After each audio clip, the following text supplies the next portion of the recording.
10월 1일 일행은 필동 한국집에서 밤을 지새우고 다음날 아침 다시 경무대로 돌아왔다.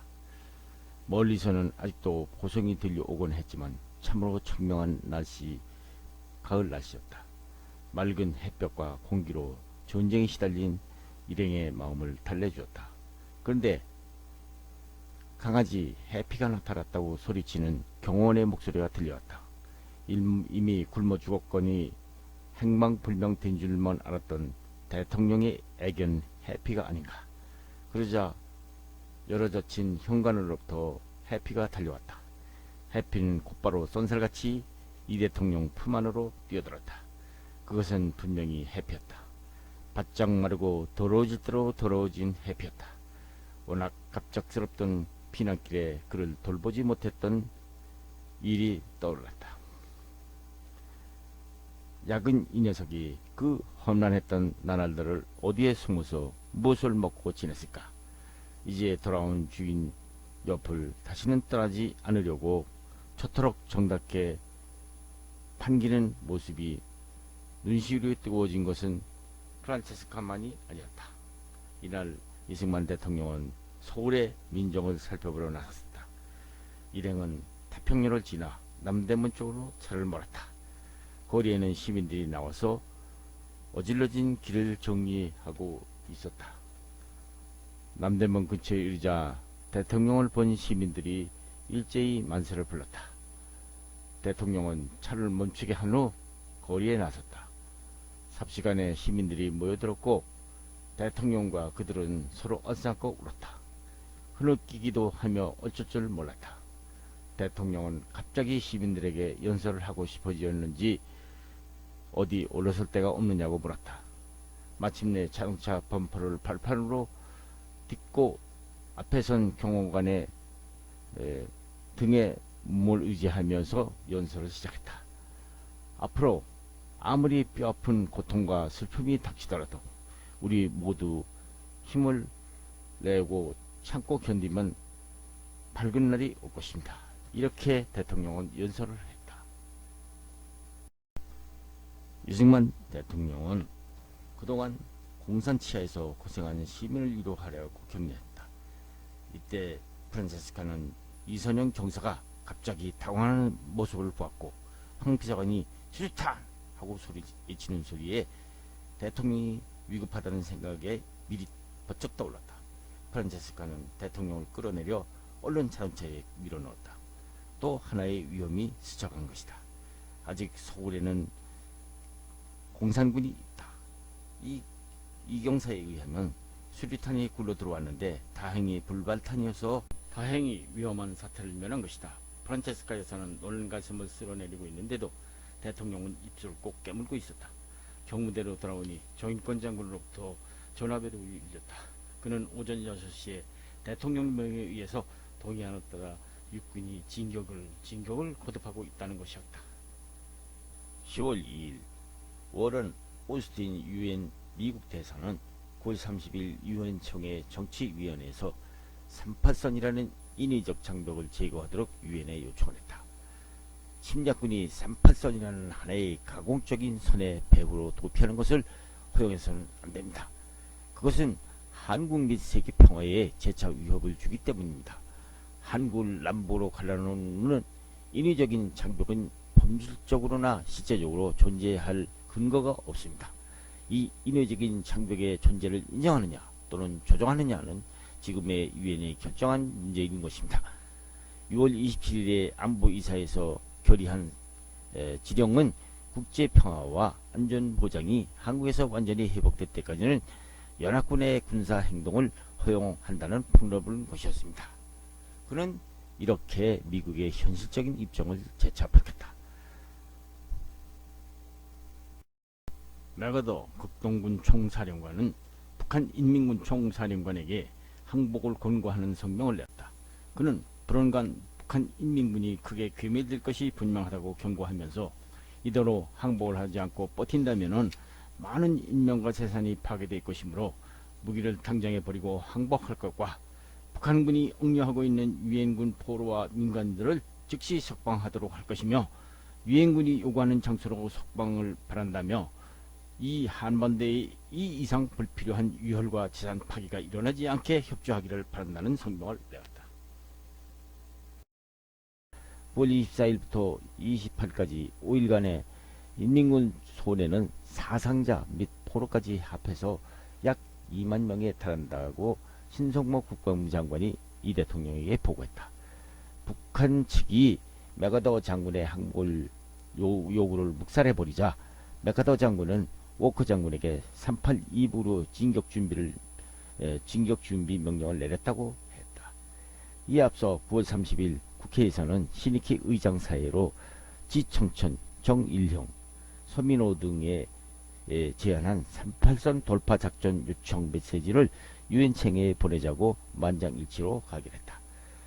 공산군에게 희생된 줄로 알았던 모윤숙 씨와 박순천 여사가 살아있다는 보고를 받고 이 대통령은 무척 기뻐했다.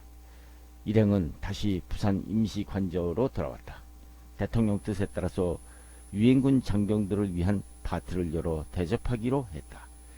프란체스카는 양 지사 부인과 손원일 제독 부인을 불러서 상의해서 점심시간을 택해 간단한 샌드위치와 음료 그리고 약간의 한거를 준비하기로 했다. 그럴 만한 까닭이 있었다. 이전 경무대에서 파티를 열었을 때 초청받은 귀빈 중에는 이 대통령의 초대를 기념할 목적으로 가끔 포크나 티스푼 또는 기념이 될 만한 작은 집기 등을 슬쩍 집어가는 경우를 종종 보았었다. 가뜩이나 살림살이가 부족해서 쩔쩔매는 판인데 그나마도 없어지면 어디 가서 구한다는 말인가. 그래서 조금 차기는 했지만 오미자 차에 잣을 띄워서 음료로 내놓고 손으로 집을 수 있는 샌드위치를 대접하기로 한 것이다. 해군 참모총장 손원일 제독 부인이 몸빼 대신 치마를 입고 나왔다. 손 제독 부인은 부상병 뒷바라지와 진해 해군 공간에서 유엔군 장병들을 접대하느라고 늘 바빴기 때문에 항상 몸빼 차림이었다. 그래서 이 대통령은 그녀를 보고 바지 부인이라고 불렀다. 오늘따라서 손 제독 부인은 무척 생기가 돋아 보였다. 알고 보니 이번 승진은 그에게는 특별한 의미가 담겨 있었던 것이다. 인천 상륙작전을 수행하기 위해서 집을 나서는 손 제독이 아무 대책도 없이 부인 손에 작은 선물 하나를 쥐어주며 며칠 다녀올 테니 아이들과 집안을 부탁해요 하고서 그냥 떠났다는 것이다. 후에 손 제독 부인은 남편이 인천 상륙작전에 참가서를 알았고 더군다나 그의 앞뒤에 서 있는 미군 장교와 부관이 모두 전사하고 오직 그만이 천우신조로 살아났다고 들었다. 프란체스카는 저절로 가슴이 뭉클해졌다. 남편이 살아 돌아온 손제독 부인의 경우는 다행이지만 그렇게 말없이 떠난 영영 돌아오지 못하고 전장에 사라져간 군인 부인들의 슬픔은 얼마나 클 것인가. 프란체스카는 이야기에 열중하느라 대통령이 들어오신 것도 몰랐다. 이승만 대통령은 손제독 부인을 보고 오늘은 왜 바지를 벗고 왔냐 하고 웃으셨다. 평소에 대통령은 여자가 바지 입는 것을 싫어했지만 전쟁의 와중에서 바쁘게 뛰어다니느라고 손제독 부인이 바지를 입는 것을 대견하게 여겼다. 이 대통령은 손제독 부인에게 부상병들의 병세가 어떠냐고 묻고 전쟁 민망인들의 생활이 어려울 것을 걱정을 했다. 인민군들은 서울 탈출에 앞서서 8천여 명의 요인들과 애국 인사들을 납치해서 이북으로 보냈고 3,000명을 살해했다고 조병옥 내무부 장관이 보고해왔다. 참으로 끔찍한 일이었다. 다행히 형무소에 있던 2,000명의 애국 인사들은 구출되었다고 보고를 받았다.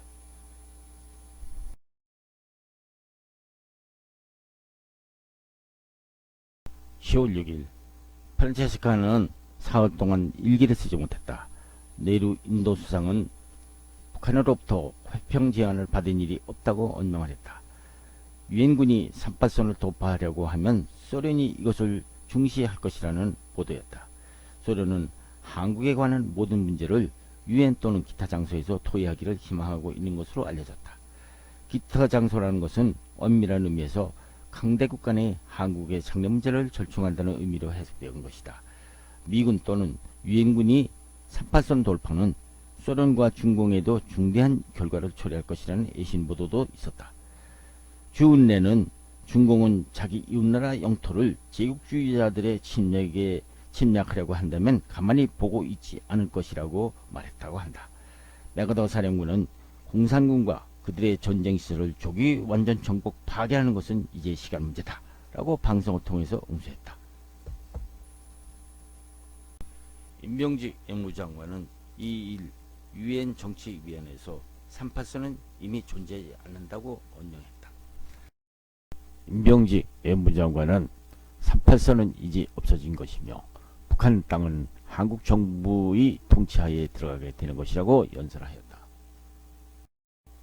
이날 소련 대표 비신스키는 유엔 총회에서 한국이 먼저 북한을 침공했다면서 그 증거로 어떤 내용인지는 모르지만 이승만 대통령이 썼다는 편지라면서 소옥주변에서 꺼내들고 흔들어 대었다는 것이다. 이 소식을 들은 이승만 대통령은 장면대사와 올리버 박사에게 또 임명직 외무부 장관에게 소련 대표 비신스키의 터무니없는 억지소리에 반박하라는 지시를 직접 자기 손으로 타이프를 찍어 지시를 내렸던 것이다. 이승만 대통령은 비신스키의 연설 내용을 듣고 발끈했었던 것이다. 이승만 대통령은 북한을 사주하여 남한을 먼저 침공하게 한 것은 세상이 다 알고 있는데 무슨 소리냐며 이제 대한민국은 잃어버린 땅을 되찾겠다고 이승만 대통령은 비신스키의 뻔뻔한 발언을 반박하는 동시 서신을 보내고 난 후 직후 정의권 장군을 호출하여 자신이 내린 38선 돌파 상황을 물어본다. 정의권 참모총장은 대통령 지시대로 이미 38선이 북한 50km까지 되는 거진까지 진격했다고 보고했다. 이승만 대통령은 2일 관민이 협력해서 닥쳐올 겨울 주택난을 해결할 것과 새 결심으로 신생활 운동을 전개할 것을 바랬다. 그리고 원조 물자와 정부 재산 처리 부정이 없도록 하라고 지시했다. 그리고 화목 대신에 석탄이나 토탄, 면탄을 연료로 사용하도록 산림 보호를 하고 식목하여 산사태를 막아 좋은 농지를 유지하여 금수강산을 만들라고 강조했다. 이승만 대통령의 나무에 대한 관심은 옛날이나 지금이나 다름없는 집념이었다. 유엔 정치부에서 즉시 정전과 한국군의 철수를 요구한 소련의 결의안이 부결되었다고 전해왔다.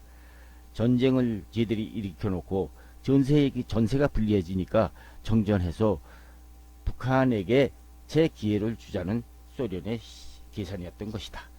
우리 한국군들은 원산을 향해서 용약 북진 중이라고 소식이 들어왔다.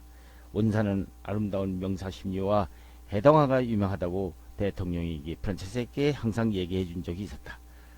이제 한국의 절경인 금강산도 머지않아서 가볼 수 있게 될 것이나 금강산은 너무도 아름다워서 진시황의 사신들이 불로초를 캐러 왔다가 숨어버린 명산이라는 것을 시집 오기 전에 호리라는 책에서 읽었던 기억이 새롭게 되살아났다.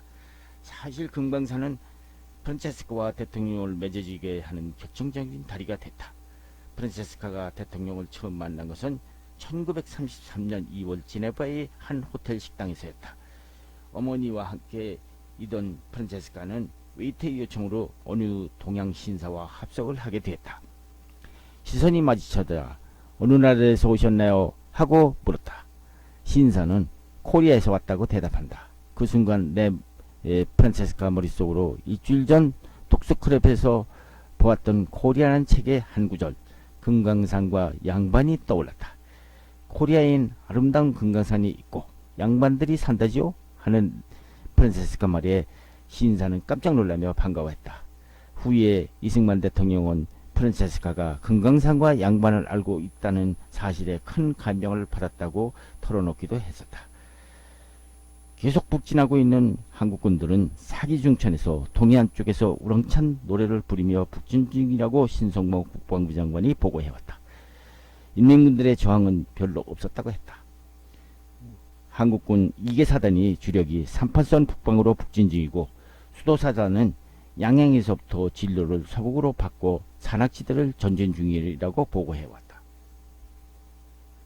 북한 주민들의 태도가 우리 한국군에게 매우 호의적이라는 정일 집권 장군의 보고가 있었다. 미군 제1해병사단도 의정부에 돌입했다고 보고가 들어왔다. 미 제1기갑사단도 적극적인 수색작전을 벌여서 인민군 200여 명을 상포했다고 보고 들어온다. 한국군 3사단의 각 부대는 500명 이상의 적을 포로로 잡았다고 알려왔다. 유엔에서 필리핀, 캐나다, 오스트레일리아의 대표들이 소련 블랙의 제안을 정면으로 반대하고 유엔군은 평화 통일의 길을 용이하게 하기 위해서 북한군의 저항을 격파하고 전 한국군이 한국을 점령해야 한다고 말했다. 필리핀의 로물로 예상, 캐나다의 스펜더 예상은 오스트레일리아의 피어슨 대표의 의견에 동조해서 한국이 먼저 북한을 침범했다고 주장하는 소련 대표 비신스키의 주장을 통렬히 반박을 했다고 한다. 그리고 소련이 한국은 경찰국가라고 억지 비난하는 것에 대해서도 그렇지 않다는 설명을 했다. 이토록 적극적으로 우리 한국을 위해서 유엔에서 활약하고 있는 필리핀의 로물로 예상은 대통령과 각별한 친분이 있었고 서로 마음이 통하는 반공투사였다. 독립운동을 하던 시절 워싱턴에서 로물로 씨와 일행은 바로 이웃에 살면서 가족처럼 가까이 지냈던 것이다. 당시 로물로 씨도 대통령과 마찬가지로 자기 필리핀의 독립을 찾기 위해서 온갖 고생을 다했던 사람이다. 나라는 달랐지만 모든 면에서 서로 돕고 격려하며 함께 투쟁한 동지였던 것이다. 이 대통령은 메가더 장군을 만날 때 로물로 씨와 동행하기로 하고 연설을 하러 다닐 정도로 로물로 씨, 임병직 씨 등 셋이서 동반한 경우가 많았다. 로물로 부인과 프란체스카는 서로 많은 손님을 접대해야 할 때는 모자라는 그릇을 서로 빌려 쓰기도 했고 어쩌다 맛있는 특별한 음식을 만들면 나눠 먹기도 했는데 로물로가 한국 음식을 좋아했던 기억이 생생하다. 로물로 댁에서 전지 가위나 연장 같은 것을 빌리러 오면 가끔 이승만 대통령이 직접 가서 정원수를 다듬어 주기도 하고 창틀이나 문, 가구 같은 것을 손봐주기도 했었다. 이러한 대통령을 로물로는 큰 아버지라고 부르며 존경하고 따르는데 모든 일에 유장하고 낙천적인 로물로 인품을 대통령은 사랑했다. 이제 그 로물로가 강인한 투지와 노련한 수단을 갖춘 반공투사로서 아시아의 반공을 위해서 유엔에서 임병직과 손을 잡고 공산블랙에 대하여 싸우고 있어서 마음이 든든한 것이었다. 유엔에서 한국을 위해서 애쓰고 있는 필리핀 로물로 예상과 모든 우방 대표들의 건투를 빌며 앞으로의 활동에 큰 기대를 가졌다. 모윤숙 씨가 단정하고 말쑥한 차림을 하고 생기가 도는 모습으로 임시관사를 찾아왔다.